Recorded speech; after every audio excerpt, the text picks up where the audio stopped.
Halo guys, selamat datang di channel aku, Yolanda Sheila.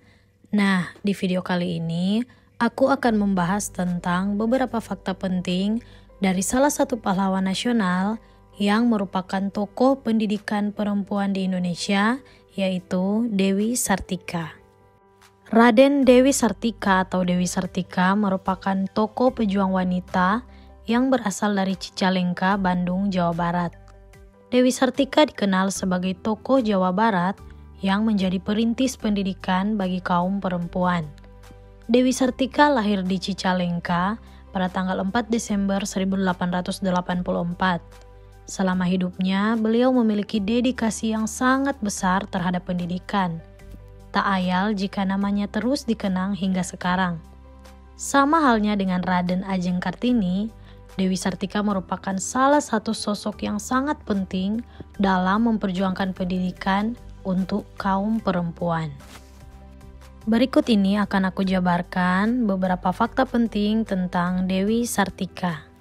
Fakta yang pertama adalah terlahir sebagai bangsawan.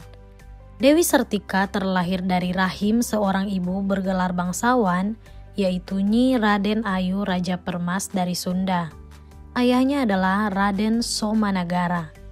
Di zaman Belanda, kedua orang tuanya gigih melawan penjajahan, sehingga keluarga Dewi Sartika pernah diasingkan di Ternate. Ketika kedua orang tuanya meninggal dunia, ia diasuh oleh pamannya yang bernama Arya. Fakta yang kedua adalah memiliki perhatian pada pendidikan sejak usia dini. Sejak kecil, Dewi Sartika sudah menunjukkan perhatiannya pada dunia pendidikan. Dibandingkan dengan anak-anak seusianya, ia lebih cakap dalam membaca dan menulis. Selain itu, ia juga bisa berbahasa Belanda. Sewaktu kecil, ia sering bermain peran kegiatan belajar mengajar dengan rekan-rekannya. Ia menjadi guru, sementara teman-temannya menjadi siswa. Ketika menginjak usia remaja, ia sering mengajari anak-anak perempuan pribumi di sekitarnya untuk belajar menulis dan membaca. Fakta yang ketiga adalah mendirikan sekolah untuk kaum perempuan. Pada tahun 1904, Dewi Sartika membuka sekolah pertamanya. Sekolah tersebut ia beri nama Sekolah Istri, karena memang sekolah tersebut dibuka khusus untuk para kaum perempuan waktu itu. Para perempuan yang menempuh pendidikan di sekolah istri bukan hanya diajar membaca dan menulis saja, tapi juga belajar keterampilan seperti menjahit dan praktik agama. Pada tahun 1906, ia menikah dengan seorang guru. Karena kesamaan visi dengan pasangannya tersebut, akhirnya Dewi Sartika berhasil mengembangkan lembaganya menjadi lebih maju dan akhirnya diberi nama Sekolah Keutamaan Istri. Fakta yang keempat adalah menginspirasi perempuan untuk peduli terhadap pendidikan. Apa yang telah dilakukan oleh Dewi Sartika memberikan inspirasi bagi banyak perempuan. Pada tahun 1912, terdapat sejumlah sekolah istri yang lain yang menggunakan konsep yang dibangun oleh Dewi Sartika. Di tahun tersebut terhitung sebanyak 9 sekolah yang dikembangkan oleh perempuan lainnya. Dari sekolah istri yang menjamur, menjadi benih lahirnya sebuah organisasi bernama Organisasi Keutamaan Istri pada tahun 1913.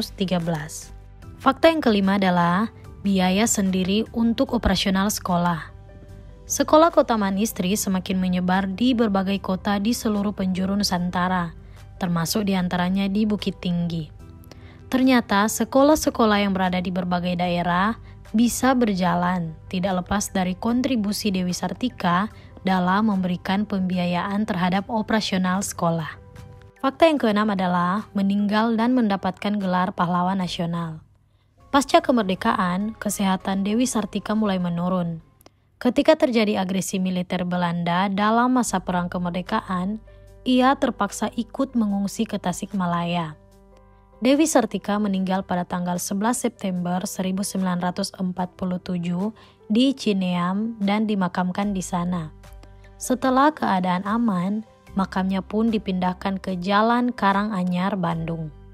Berdasarkan SK Presiden RI nomor 252 tahun 1966 pada tanggal 1 Desember 1966, Dewi Sartika pun dianugerahi gelar Pahlawan Kemerdekaan Nasional. Oke guys, itulah beberapa fakta penting tentang Dewi Sartika yang merupakan pahlawan nasional dan juga tokoh pendidikan perempuan Indonesia. Semoga video kali ini menginspirasi atau mengedukasi kita semua ya. Thank you for watching. Mohon maaf apabila terdapat kesalahan dalam penyampaian informasi ini. Silakan teman-teman kirimkan kritik maupun saran di kolom komentar. Sekali lagi thank you for watching and see you on the next video.